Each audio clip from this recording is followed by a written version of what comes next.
Model multiple नहीं भाई, model view controller controller and controller, ठीक है।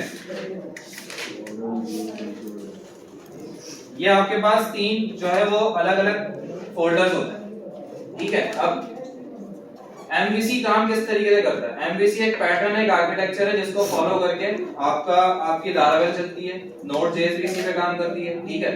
तो ASP.NET आप पढ़ोगे आगे, वो भी इसी पे काम करती है, इसी को फॉलो करती है। अच्छा, ये एक प्रैक्टिस कहलाती है, ये एक आर्किटेक्चर होता है जिसकी बेस पे आपकी वेब एप्लीकेशंस काम करती हैं, ठीक है। फॉर एग्जांपल मॉडल जो है, मॉडल के अंदर तमाम आपकी वो इंफॉर्मेशन होगी जो भी डेटाबेस से रिलेटेड होगी, ठीक है। SQL यहां मैं लिख देता हूं DB रिलेटेड, डेटाबेस से रिलेटेड जितनी भी इंफॉर्मेशन होगी सारी कहां पे होगी? मॉडल्स के अंदर होगी। व्यू के अंदर तमाम आपकी वो फाइल्स होंगी जो HTML वाली होंगी, जिनमें से फ्रंट एंड होगा, ठीक है। और कंट्रोलर के अंदर आपकी तमाम क्या होंगी? लॉजिक्स होंगी, फंक्शंस, सारी चीजें जो लॉजिक्स आप क्रिएट करोगे हर एक डेटाबेस के लिए, फाइल के लिए।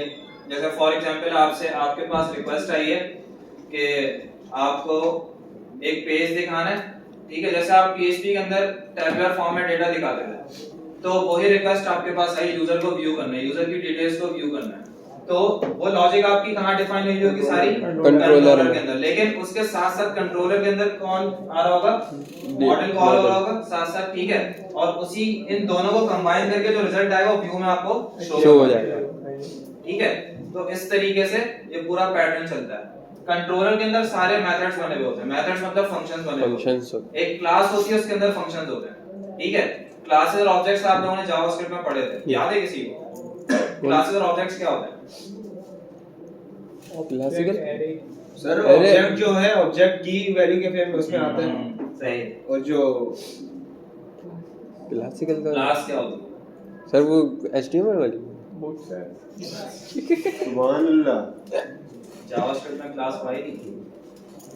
8 महीने पहले नहीं सर, क्लास वो ऐड क्लास नहीं पढ़ी, ऐड इवेंट लिस्ट क्लास पढ़ी है, क्लास आईडी आईडी क्लास नहीं पढ़ी है, मैंने नहीं पढ़ाई ये इस बार आपने जावास्क्रिप्ट पढ़ाई है? मैंने नहीं पढ़ाई सर। आप जावास्क्रिप्ट में कहाँ पढ़ाई है? आपने क्लास में पढ़ाई है ना सर, हम जावास्क्रिप्ट की बात करें फर्स्ट सेमेस्टर की। हाँ, वो सर समीर ने पढ़ाई है जी। मैं इसकी बात कर रहा हूँ। आप जावास्क्रिप्ट की बात कर रहे मैं हैं। सेकंड सेमेस्टर की आपने सर जावास्क्रिप्ट बोला था सिर्फ। तो भाई जावास्क्रिप्ट में फर्स्ट सेमेस्टर बोल दूं, सेकंड सेमेस्टर बोल दूं, जावास्क्रिप्ट पढ़ाई है ना। क्लासेस के अंदर फॉर एग्जांपल मैंने कहा एक ऑब्जेक्ट है, क्या चीज? मोबाइल फोन, ठीक है। ये एक ऑब्जेक्ट है, अब उसकी कुछ प्रॉपर्टीज होंगी। अगर बात कर रहे हैं, हाँ बिल्कुल उसी की बात कर रहा हूँ। ऊप के लिए क्लासेस और ऑब्जेक्ट्स दोनों आपके पास इंपॉर्टेंट फैक्टर्स होते हैं जिनके थ्रू आप ऊप परफॉर्म करते हो, ठीक है। अब बोलना ऊप भी नहीं पढ़ेगा, चाइल्ड पेरेंट उसमें जो काम करते हैं सर हम वो लोग, इनहेरिटेंस भी नहीं पढ़ी। वो देखो पेरेंट्स स्टडीज को याद आ रहा है, इनहेरिटेंस भी नहीं पढ़ी। इनहेरिटेंस पढ़े हैं सर, हमने क्लासेस पढ़ी सर। इसमें इनहेरिटेंस में ये होता है जो भाई बकौल इनके ये जो जितने रुस्वा करने वाले टीचर को बैठे हैं ना, तो ये बोलते नहीं पढ़ा। सर इनहेरिटेंस के अंदर जो पेरेंट है वो चाइल्ड को कर सकता है, चाइल्ड को पेरेंट उसकी वो नहीं कर सकता। वही पढ़ाया था, मैं उसी की ही बात कर रहा हूँ। मेरे बोलते हैं पहले क्लासेस की बात कर रहा हूँ, उससे पहले क्लासेस पढ़ी थी हमारी, ठीक है। तो क्लासेस में होता क्या है ये सुन लो। क्लासेस में ये होता है कि फॉर एग्जांपल मैं आपको एग्जांपल दे रहा था मोबाइल फोन, ठीक है। वो एक ऑब्जेक्ट है, उस ऑब्जेक्ट से आप बहुत सारे टास्क परफॉर्म कर सकते हो। उसके कुछ फीचर्स होते हैं जो कि आप की वैल्यू पेयर्स में रखते हो, जैसे कलर हो गया, स्क्रीन साइज हो गया, ठीक है। कॉल आती है उसके अंदर, आप डायल कर सकते हो नंबर, कॉल कर सकते हो, रिसीव कर सकते हो, तमाम चीज़ों की प्रॉपर्टीज में, ठीक है। अच्छा, अब अगर मैं बात कर रहा हूँ क्लास की, तो जो मेरे पास ऑब्जेक्ट है मोबाइल फोन, वो किस क्लास से आ रहा है? वो एक सेल फोन की क्लास से आ रहा है। फॉर एग्जांपल उसमें टेलीफोन भी आ जाता है आपका, उसमें मोबाइल भी आ जाए, तो उस क्लास के मल्टीपल ऑब्जेक्ट्स हो रहे हैं। कौन कौन से ऑब्जेक्ट्स हैं? जैसे मोबाइल फोन हो गया, टेलीफोन हो गया, PTCL हो गया, वॉकी टॉकी हो गया, ये तमाम चीजें क्या होगी? ये तमाम उसके ऑब्जेक्ट्स हो गए। इसी तरीके से हमने बात की, अगर मैं बात करूं व्हीकल्स की, ठीक है। तो एक गाड़ी है, वो एक ऑब्जेक्ट है, लेकिन वो ऑब्जेक्ट कहां से स्टार्ट हुआ? आपका एक उसकी एक क्लास है ना कि ये व्हीकल्स हैं, 4 व्हील्स हैं, ठीक है। अब उसमें अलग अलग क्लासेस हैं, SUV हो गई, सेडान हो गई, ठीक है, हैचबैक हो गई, ये तमाम क्लासेस हैं। इन क्लासेस से ये क्या होती हैं? इनहेरिट होती हैं और उसके एक ऑब्जेक्ट बनते हैं अलग अलग। ठीक है। तो क्लास सिंपल वो होती है जो मल्टीपल जिससे आपका ऑब्जेक्ट इनहेरिट होता है, ठीक है। एक क्लास है, आपकी एक क्लास है, इस क्लास में मल्टीपल आपके ऑब्जेक्ट्स बैठे हैं, आप लोग ऑब्जेक्ट बने हो, ठीक है। आप लोग क्या हो, एज ऑब्जेक्ट हो, और ये सारे ऑब्जेक्ट्स को मिला के एक क्लास है। मैंने बात की कि एक क्लास का एक ऑब्जेक्ट मैं कॉल कर रहा हूँ, तो उसको कॉल करने के लिए मैं उस क्लास का नाम लूंगा और उससे एक ऑब्जेक्ट बना लूंगा, ठीक है। मैंने कहा अगर मैं बात कर रहा हूँ जैद की, तो मैंने कहा जैद जो है वो एक ऑब्जेक्ट है किस क्लास का, 2 का।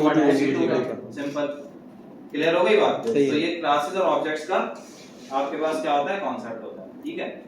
तो अब याद रखना और भूलना मत, और अगर भूल जाओ तो ये मत बोलना कि सर ने नहीं पढ़ाया, वरना तो मैं फिर सही से पढ़ा दूंगा। हमारे नाम से बिठाएगा, हमने नहीं बोला कि भूल गए या पढ़ाया नहीं, हमारे नाम नहीं देगा। अभी जिन के जवाब है ना मेरे पास, क्लास नहीं पढ़ाया, मुझे यकीन करो मुझे गुस्सा आया। हमने तो नहीं बोला ना, एक चीज मैं पढ़ा के आ चुका हूँ, अगर आपको याद नहीं आ रही आप ये बोलो कि सर हमें याद नहीं आ रही, ये मत बोलो कि सर आपने पढ़ा है, हमने तो नहीं, क्योंकि मैं पढ़ा के आ चुका हूँ, मुझे बहुत अच्छे तरीके से याद है, अभी निकाल के भी दिखा दे। मेरे को भी याद था, मैंने बोला नहीं। यानी क्या। अच्छा, अब ये आपके पास एमवीसी पैटर्न चल रहा है, जिसके अंदर मॉडल डीबी रिलेटेड चीजें होंगी, डेटाबेस होगा, डेटाबेस की तमाम इंफॉर्मेशन होगी, for example tables. Relational database management system पढ़ा था, रिलेशन RDBMS क्या होता है? टेबल्स होते हैं, टेबल्स की फॉर्म में डेटा को स्टोर करना, RDBMS। अब वही पूरे टेबल्स की इंफॉर्मेशन आपके पास कहां होगी, मॉडल के अंदर होगी। उस टेबल का एक मॉडल बना लिया, ठीक है, और इंफॉर्मेशन इस मॉडल के अंदर आ गई, सारी टेबल की जितनी भी इंफॉर्मेशन थी, कितने कॉलम्स हैं, आईडी, प्राइमरी की कौन सी है, ठीक है, ये तमाम चीजें। इसी तरह व्यू में मैंने आपको बताया HTML, for example index.html, about.html, contact.html। लेकिन HTML की फाइल होती थी तो हम क्या लिखते थे, .html। PHP की फाइल होती थी तो क्या लिखते थे, .php। Laravel की फाइल होती तो हम क्या लिखेंगे, Laravel .lv index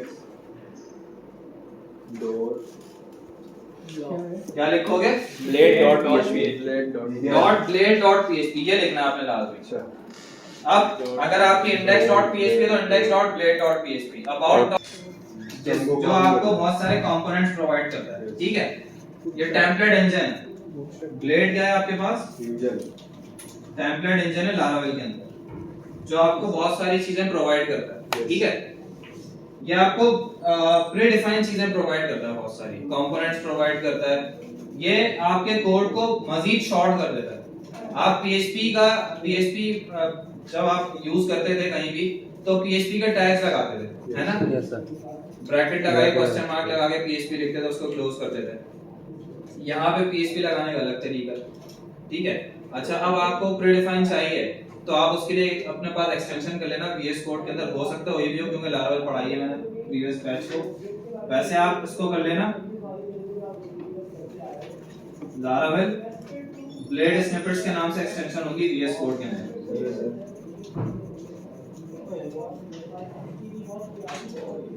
इसको अपने पास इंस्टॉल कर लो सारे, भी करेंगे। हां, VS कोड के अंदर चल जाए, कर लेना जब काम करोगे, काम कर लेना, ये आप ये घर पे भी कर लेना। इससे आपको प्रीडिफाइंड जितनी भी ब्लेड टेम्पलेट की जितने भी चीजें हैं, फॉर एग्जांपल आप PHP लगा रहे हो, अच्छा आप फॉर एग्जांपल आप सिर्फ PHP लिखते हो ना, PHP लगाने के लिए, तो ये आपको सजेशन इस तरीके से देगा, PHP, आपने इस सजेशन को पिक कर लेना, तो ये ब्लेड की एक्सटेंशन खुद लगा देगा, फिर वो इस तरीके से आपको दे देगा